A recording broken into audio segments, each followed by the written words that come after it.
What's up, TikTok? You're gonna ask me what I'm doing right now. Some of you are gonna look at me like I'm crazy, but I'm washing the dirt off of my tomato roots right now, getting the pot and soil off of it. I'm like, why on earth would you wash the dirt off of your tomato roots? You'd be stressing it out. What sense does that make? William, it's freaking November 20-something. Well, why are you even messing with tomatoes right now anyway? Well, I'll tell you, I've got my hydroponics set up, and I'm going to transplant these into the hydroponic system. And I don't want the dirt clogging any of my stuff in my hydroponics, so I'm rinsing the dirt, which is mostly, honestly, just wood mulch. This is Miracle Grow potting soil, and all they use is wood mulch now. So washing all the wood mulch off of my tomato roots so that I can throw them into the hydroponic system. I've already done 4 of them. This is the last 4. I've got 8 set up right now. I'll probably set a few more up. I just got some buckets in yesterday. Somebody gave me some more of them, so I will probably do that. This first 8 round is going to have the irrigation system in it, where it has the aeration system. That's what it kind of meant. It's going to have an aeration system in it, so it'll be a classic aerated hydroponic setup. If I do any more at this point, because I don't have another aeration system, supports 8 buckets, which isn't bad because I'm just a beginner when it comes to hydroponics. But so if I do any more, I think I'm gonna do them cracky style and see how good I can do with them cracky style. But I've got 4, like I said, I already have 4 done. I got 4 right here. Let's finish out my 8. Got the roots clean. Let's check this out.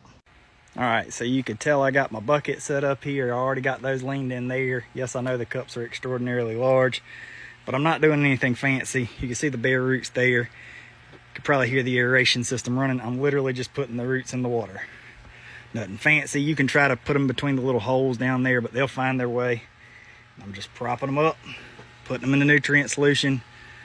We'll worry about stringing them and getting them straight later once they get some size to them. I got 7 big beef here, and I've got 1 little leftover favorita. Now, a favorita is just a cherry style tomato. I've got some of those planted in my regular rows too, but that one was looking kind of scrawny, and I didn't want to plant it in the regular row. So I saved it, and I said if it looks like it's got a little bit of green on it by the time I do the hydroponics, I'll throw it in that. It did have a little bit of green on it, so I'm going to throw it in there. I bet it'll take off quick. These in the ground, they're doing quite well. You could tell they look a lot better than they did in the seed trays, because I've still got some in the seed trays, and here's one in the ground, and here's how they look in the seed trays. They're looking a little gangly.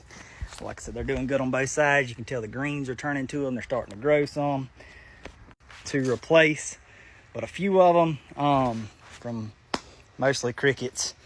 But I'm glad I got these going in the hydroponics. I guarantee you by Thanksgiving, them things gonna be hopping. Like I said, I think I got 20 something more buckets, maybe like 26, 28, maybe even 30 more buckets that I can do. I also have some cabbage that I think I'm going to try in some of those buckets, especially if I wind up doing the cracky method on it, because I don't have, like I said, the aeration stones for everything anymore. Just had never had that many buckets before, so if I'm going to do it, I'm going to have to up my aeration system. I could do the Dutch bucket hydroponic setup. Problem I've got with that is I like to use a lot of these for bedding stuff, and I keep my seed trays in them in the springtime. So if I set up a Dutch bucket hydroponic system on top of all the tables here, it's going to take up all my bedding space. The other issue that I have is that